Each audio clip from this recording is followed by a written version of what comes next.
Hello dear students, in the last video we have seen the resonance structure and resonance effect. Dear students, in the starting when we talk about the electron displacement effect, then we have discussed two type of effect, that is permanent effect and temporary effect. In permanent effect we have discussed about the inductive effect and resonance effect. In temporary effect we have seen over there that in temporary effect electromagnetic effect is there. So here we are going to discuss about the electromagnetic effect. As already you know that electromagnetic effect is a temporary effect. What do you mean by temporary effect? Temporary effect is the effect which occurs only in the presence of certain reagent. Means in the absence of reagent the process will not take place. That is called temporary. जैसे thermodynamics में आपने पढ़ा होगा spontaneous process and non spontaneous process. Spontaneous process ऐसा process है जो अपने आप होता रहता है. नॉन स्पॉन्टेनियस प्रोसेस भी होता है, लेकिन कब? When there is a presence of some external agent. तो उसको हम टेम्परेरी और परमानेंट से कंपेयर कर सकते हैं. Spontaneous process is a permanent process while non spontaneous process is a temporary process. क्योंकि कभी होता है, कब होगा? जब एक्सटर्नल रीजन प्रेजेंट होगा, जब एक्सटर्नल फैक्टर प्रेजेंट होगा. तो यहाँ पे भी electromagnetic effect is a type of effect which is a temporary, means which occurs only in the presence of some external reagent or some external factor. Now कहाँ पे होगा, किस तरह के कंपाउंड शो करेंगे? Remember that the electromagnetic effect will be observed in those organic compound which contains multiple bond means they must contain either carbon-carbon double bond or carbon-carbon triple bond. Means multiple bond must be there. In these multiple bond, when the movement of these pi electrons will take place in the presence of certain external reagent, then that will be called as electromagnetic effect. अगर इन pi electrons का या pi bond का movement होता है किसके presence में? किसी external reagent के प्रेजेंस में, तो इसको हम नाम देते हैं इलेक्ट्रोमैग्नेटिक इफेक्ट. अगर हम बात करेंगे तो इलेक्ट्रोमैग्नेटिक इफेक्ट भी दो तरह के होते हैं. One is called as plus E effect, another will be called as minus E effect. Positive electromagnetic effect and negative electromagnetic effect. Plus E and minus E. देखो what is plus E over here, what is minus E over here. देखो अगर हमारे पास कोई unsaturated hydrocarbon है, means they are containing multiple bond, जैसे हमने carbon carbon double bond लिया. अब अगर हम इसका रिएक्शन किसी इलेक्ट्रोफाइल से कराएं, इलेक्ट्रोफाइल मीन्स दो species which have either positive charge or they have vacant orbital, तो इस पॉजिटिव चार्ज के प्रेजेंस में अभी इससे पहले वाले वीडियो में आपने पढ़ा कि if there is a pi bond it will always break toward the positive charge और away from the negative charge. तो अगर एक मान लो कार्बन नंबर 1 और 2, तो अगर ये पाई बॉन्ड ब्रेक होगा तो ये ब्रेक होगा कार्बन नंबर 1 की तरफ, क्योंकि जो हमारा इलेक्ट्रोफाइल है it is approaching through the carbon number 1. तो यहाँ पे देखो क्या होगा भाई, यहाँ पे इस कार्बन पे क्योंकि बॉन्ड अवे ब्रेक हो रहा है, carbon number 2 will get positive charge and carbon number 1 will get negative charge. लेकिन इसके पास नेगेटिव चार्ज, इसके पास पॉजिटिव चार्ज, यहाँ पे बॉन्ड फॉर्मेशन होगा और दो bond.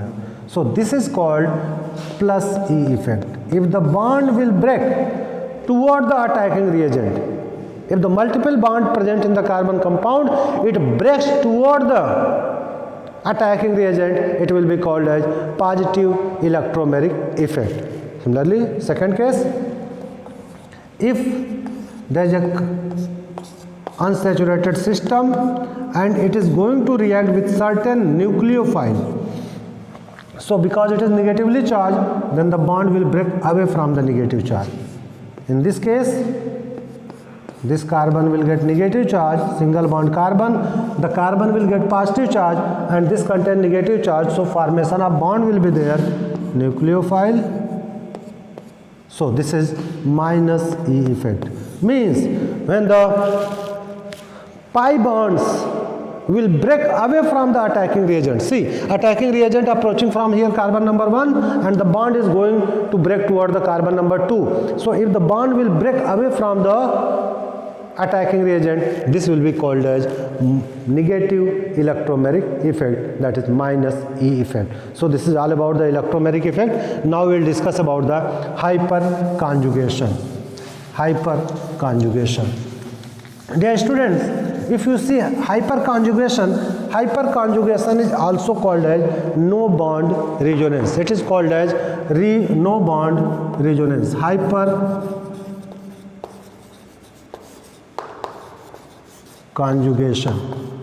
Hyperconjugation is also called as no bond resonance, because here resonance of the sigma electron will takes place, means delocalization of sigma electron will takes place, and because sigma bond, there is only one bond, and if it will break, then there will be no bond between the two atoms will remains, so it is also called as no bond resonance. Ab hyperconjugation, what are the conditions where hyperconjugation will takes place? So in hyperconjugation, there is delocalization of sigma electron of carbon and hydrogen bond. कौन सा sigma electron? जो carbon और hydrogen के बीच में, कहीं का भी सिग्मा इलेक्ट्रॉन नहीं. There will be delocalization of sigma electron of carbon and hydrogen bond. Carbon hydrogen हमेशा सिंगल बॉन्ड होगा, इसको हम सिग्मा बॉन्ड कहेंगे, और जो इसमें इलेक्ट्रॉन होगा उसको हम क्या नाम देंगे? Sigma electron. उसको क्या नाम देंगे? Sigma electron. If the delocalization of this sigma electron will takes place, then that will be called as hyperconjugation. But remember that where delocalization of this sigma electron will takes place, this delocalization of sigma electron will takes place if this carbon is attached with an unsaturated system, if the carbon is attached directly to the unsaturated carbon, means ये carbon जिसका carbon hydrogen bond का electron delocalisation में जाना है, ये unsaturation के साथ attach हो, मीन्स ये फर्दर किसी ऐसे कार्बन के साथ अटैच हो जिसके पास डबल बॉन्ड हो, जिसके पास क्या हो? डबल बॉन्ड हो, या ये किसी ऐसे कार्बन के साथ अटैच हो जिसके पास वैकेंट p ऑर्बिटल हो. क्या हो? वैकेंट p ऑर्बिटल हो. कहने का मतलब सिर्फ एक चीज यहां समझ लो, if they are sp2 hybridized, if they are sp2 hybridized, then sp2 hybridized में क्यों भाई? क्योंकि कार्बन के पास क्या होता है? एक s और 3p ऑर्बिटल होते हैं, तो जो यूज हुआ है एक s और 3p, मतलब एक p अभी वैकेंट है, तो ये कंडीशन हो गया वैकेंट p ऑर्बिटल. दूसरा अनसैचुरेशन, आप जानते हो the carbon if it contain double bond, then there is a 3 sigma bond and the hybridization will be sp2. तो कंडीशन क्या है भाई? या तो the sigma bond of carbon hydrogen bond, sigma electron of the carbon hydrogen electron will go under the delocalization if the carbon is attached with a unsaturated system, or it is attached with a carbon in which vacant p orbital is present. So this is called as hyper conjugating system, या यही system क्या show करेगा? Hyper conjugation. अब देखो होता क्या है hyper conjugation, एक एग्जांपल से समझते हैं. Let's say for example we are having a system that is CH2 plus CH3. अब देखो इस कार्बन का हाइब्रिडाइजेशन क्या होगा? sp2, और इससे दूसरा कार्बन अटैच है. इस कार्बन के पास हाइड्रोजन भी है, इस कार्बन के पास हाइड्रोजन है, तो यह बॉन्ड, इसका हम ओपन स्ट्रक्चर अगर बनाएं, carbon hydrogen hydrogen hydrogen carbon hydrogen hydrogen and this contain positive charge, this contain positive charge. ठीक है, अब देखो क्या होगा. इस कार्बन के पास पॉजिटिव चार्ज है, तो जाहिर सी बात है ये इस कार्बन कार्बन बॉन्ड पेयर को, इलेक्ट्रॉन को अपनी तरफ अट्रैक्ट करेगा. अट्रैक्ट करने की वजह से क्या होगा? इस कार्बन पे पार्शियल पॉजिटिव चार्ज डेवलप होगा, और उसकी वजह से ये किसी भी कार्बन हाइड्रोजन बॉन्ड के इलेक्ट्रॉन को अपनी तरफ अट्रैक्ट करेगा. मैक्सिमम क्या हो सकता है कि वो बॉन्ड इसकी तरफ ब्रेक हो जाए. जब ब्रेक होगा तो देखो क्या होगा? कार्बन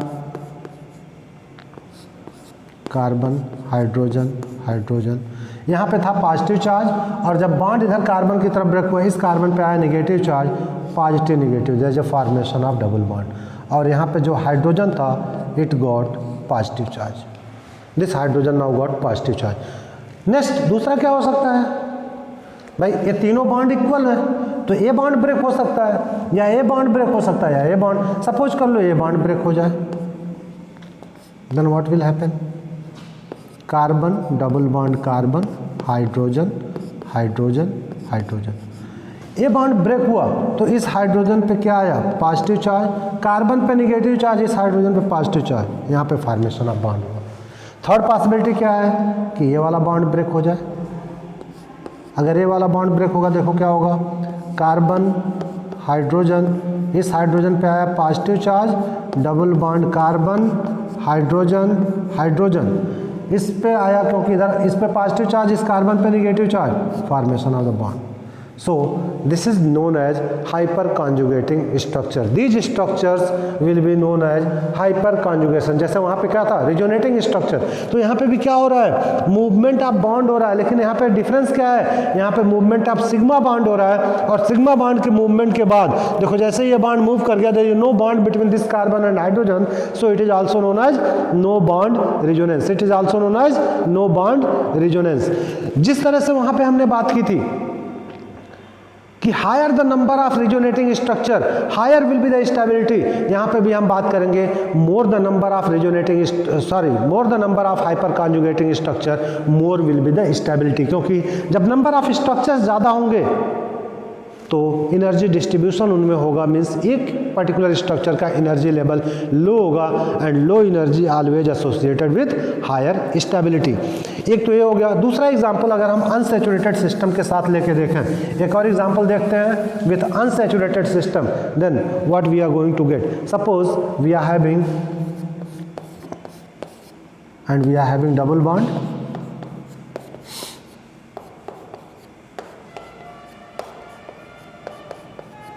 ठीक है, we are having such system.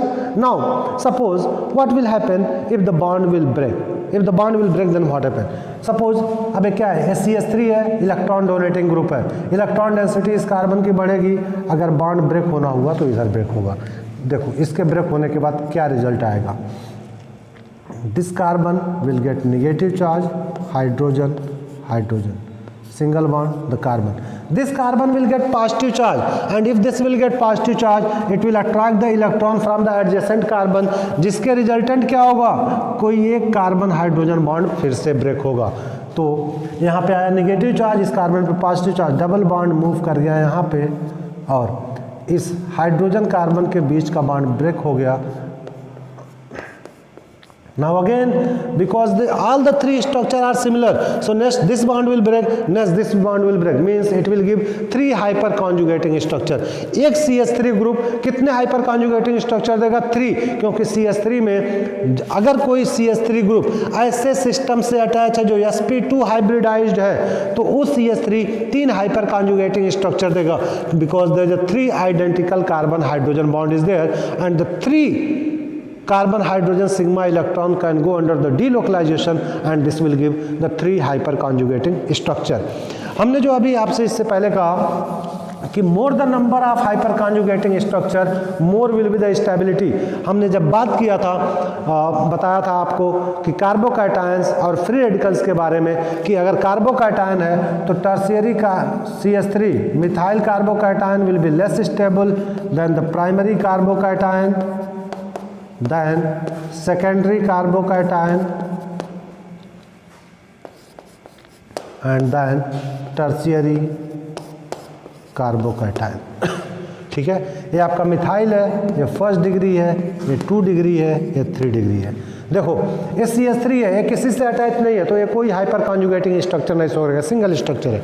यहाँ पे देखो carbon CH2 positive charge, 3 hydrogen, तो कितने हाइपर कॉन्जुगेटिंग स्ट्रक्चर देगा भाई, 3, क्योंकि 3 carbon hydrogen sigma bond is there. If you talk about this carbon hydrogen, it is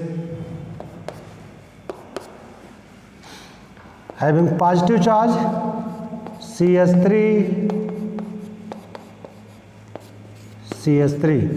so again this can show hyperconjugation, क्योंकि यहाँ पे पॉजिटिव चार्ज है, sp2 hybridise, तो 3 स्ट्रक्चर यहाँ से आएगा और 3 स्ट्रक्चर यहाँ से आएगा। Total 6 hyper conjugating structure will be produce by secondary carbocation. तो यहाँ पे इसीलिए इसकी स्टेबिलिटी प्राइमरी वाले से ज़्यादा होगी। अगर हम बात करेंगे टर्शियरी कार्बोकैटायन की, तो देखो 3 structure by this CH3 group, 3 structure by this CH3 group and 3 structure by this CH3 group, means this methyl tertiary carbon